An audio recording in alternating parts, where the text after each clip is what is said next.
E aí galera, beleza? Vamos aqui para a nossa aula de circuito RL, um dos circuitos mais simples dentro da engenharia. A gente aprende ele lá no comecinho do curso, certo? No primeiro ano, segundo ano talvez. E vamos aqui para o vídeo. Determine a resposta completa para a corrente no circuito a seguir. Então aqui a gente tem um circuito simples, certo? Apenas uma malha. Temos uma fonte de tensão, que ele não detalha o que ela é. Ela pode ser uma fonte de tensão alternada, uma fonte de tensão contínua, constante, ou pode ser também uma fonte triangular, pode ser dentre outros, é uma fonte genérica. Aqui ela está conectada a um resistor de uma resistência R qualquer, e aqui conectada a um indutor de uma indutância L também. E o que a gente quer encontrar? A resposta completa para o valor da corrente. Então a corrente aqui, como você vai ter uma diferença de potencial elétrico e você tem um caminho fechado, logo vai surgir essa corrente. E como vai ser a corrente nesse circuito, nessa malha? Então é isso que a gente vai ver nesse vídeo.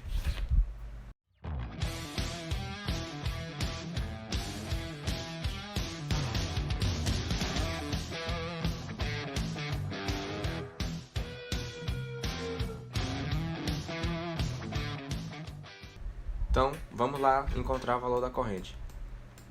A primeira coisa que a gente tem que fazer para a gente conseguir encontrar o valor da corrente em regime permanente é levantar um modelo matemático que represente a dinâmica desse sistema, beleza?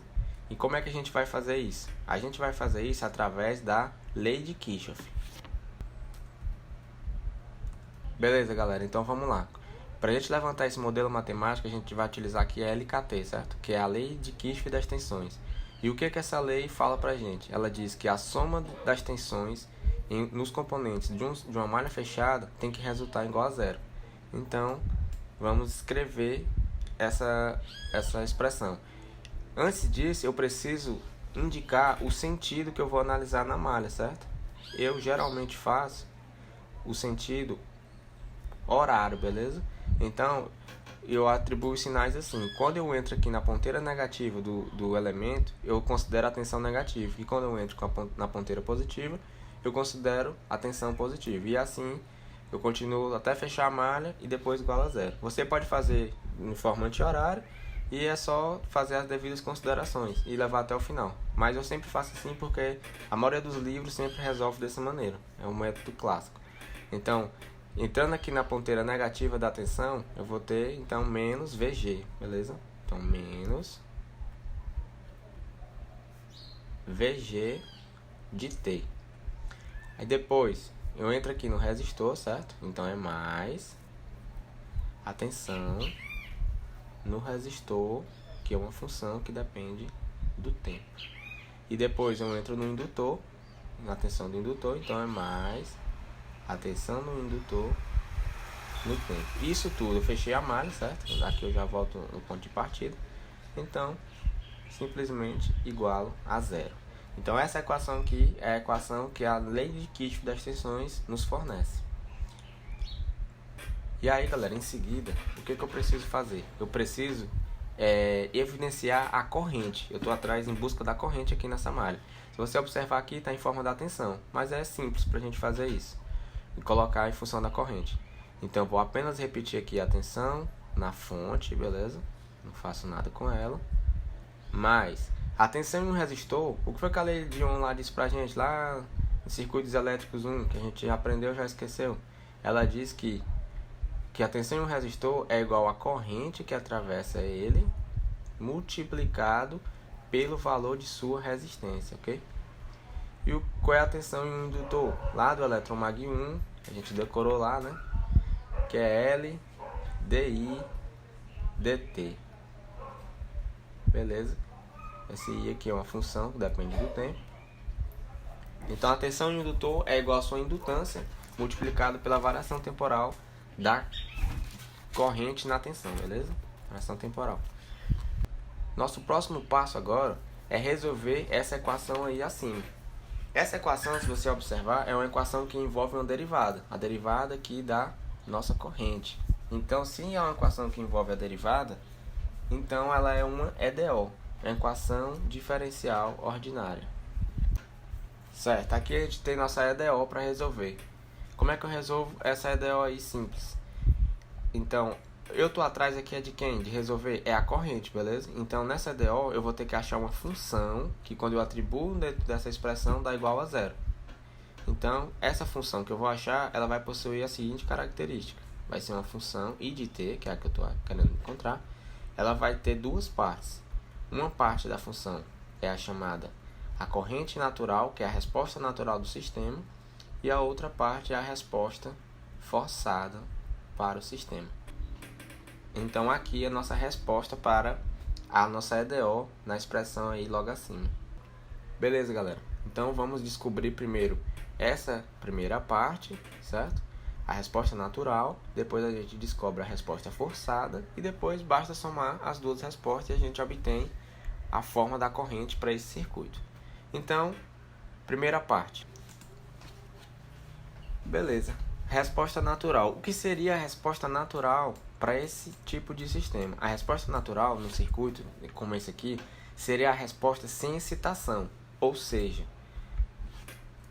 a gente desconsidera a fonte de tensão aqui, beleza? A gente desconsidera ela, então coloca como zero. Porque seria a resposta natural do sistema, a resposta que não depende da fonte externa, certo? Dos elementos externos, que seria a fonte. Então, o que a gente vai fazer? Essa equação aqui que a gente modelou por Kirchhoff, a gente vai repetir ela lá embaixo, apenas desconsiderando esse termo aqui da nossa expressão, beleza? Então vai lá. Pois é, galera, aí a gente vai fazer o que agora? A gente vai repetir essa equação aqui, certo? Que é a equação modelo do nosso sistema. A gente vai desconsiderar essa fonte aqui, beleza? Pois é a resposta natural. E a gente vai apenas solucionar essa equação aqui rapidinho, como a gente aprendeu lá em EDO. Então, como é que eu faço aqui? Vou repetir, não vou escrever esse zero aqui, porque não vai interferir. Então, já vou começar aqui no I. I de t vezes R mais L, que é a indutância, vezes a derivada da função corrente no tempo. Isso tudo tem que resultar em zero.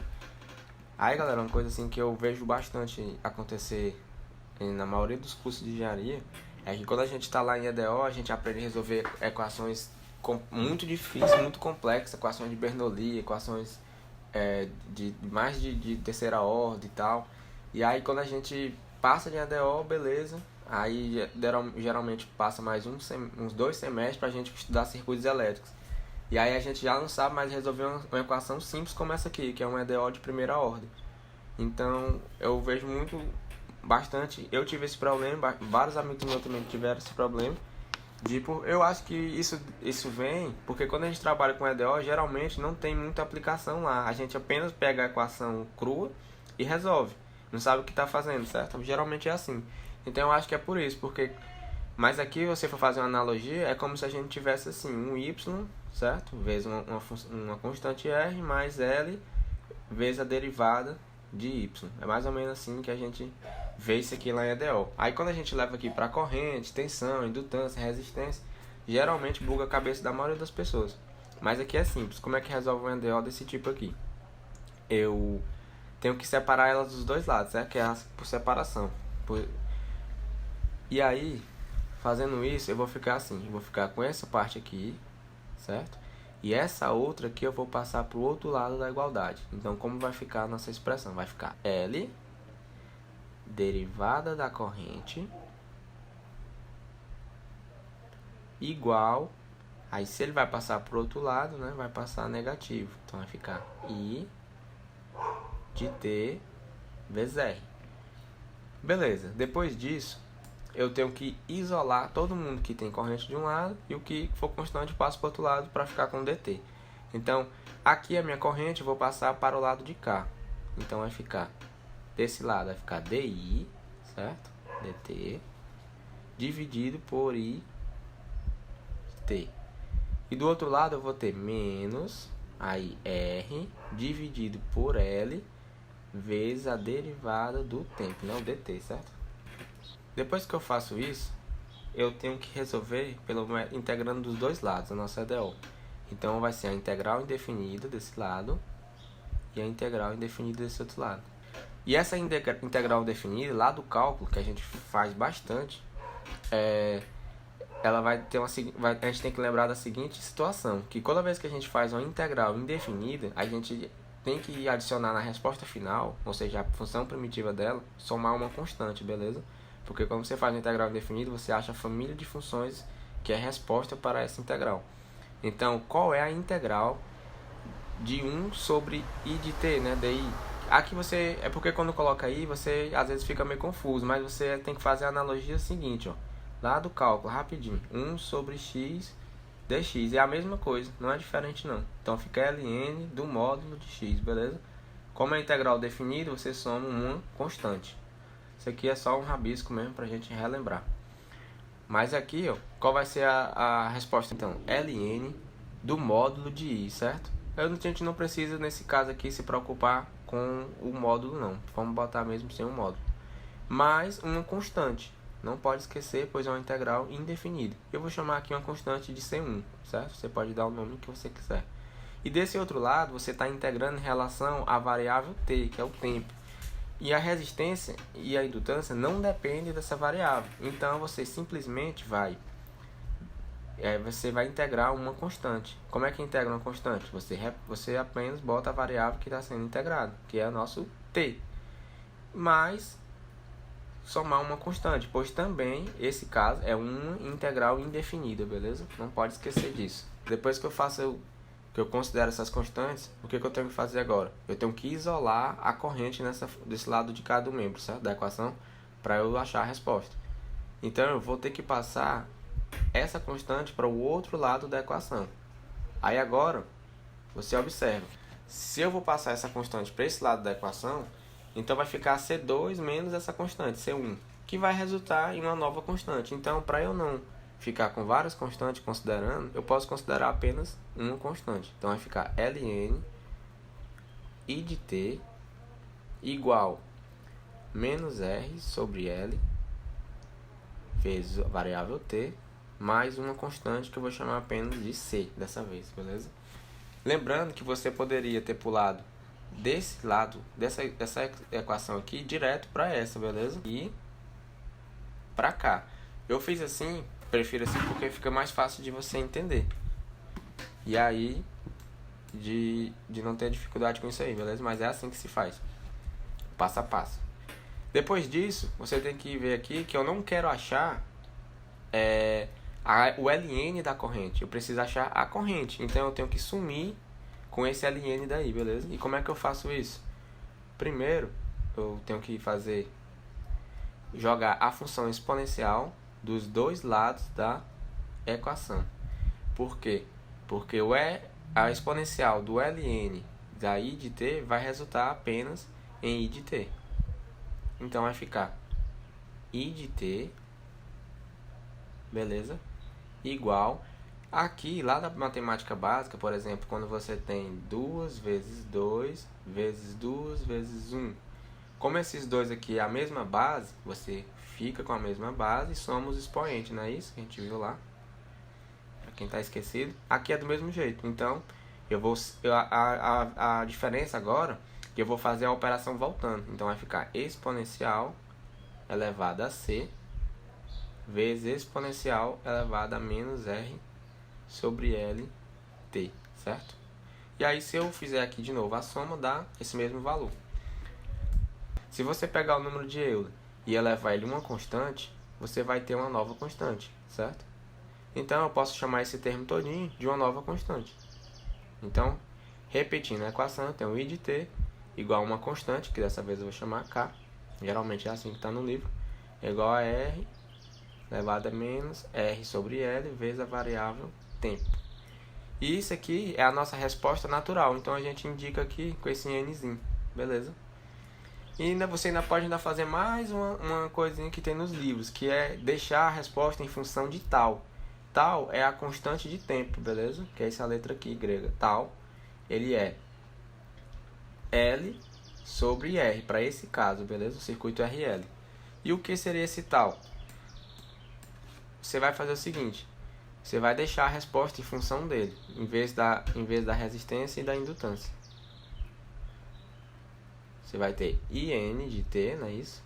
É igual a K exponencial. Onde tem R sobre L, você vai colocar tal. Então, tal aqui é o inverso, concordo? Aqui é R sobre L, aqui é L sobre R. Então, é o inverso. Então, vai ficar T sobre tal, né? Que é T multiplicado pelo inverso de tal. E esse sinal de menos aqui não pode ser esquecido. Então, galera, a aula de hoje era basicamente isso.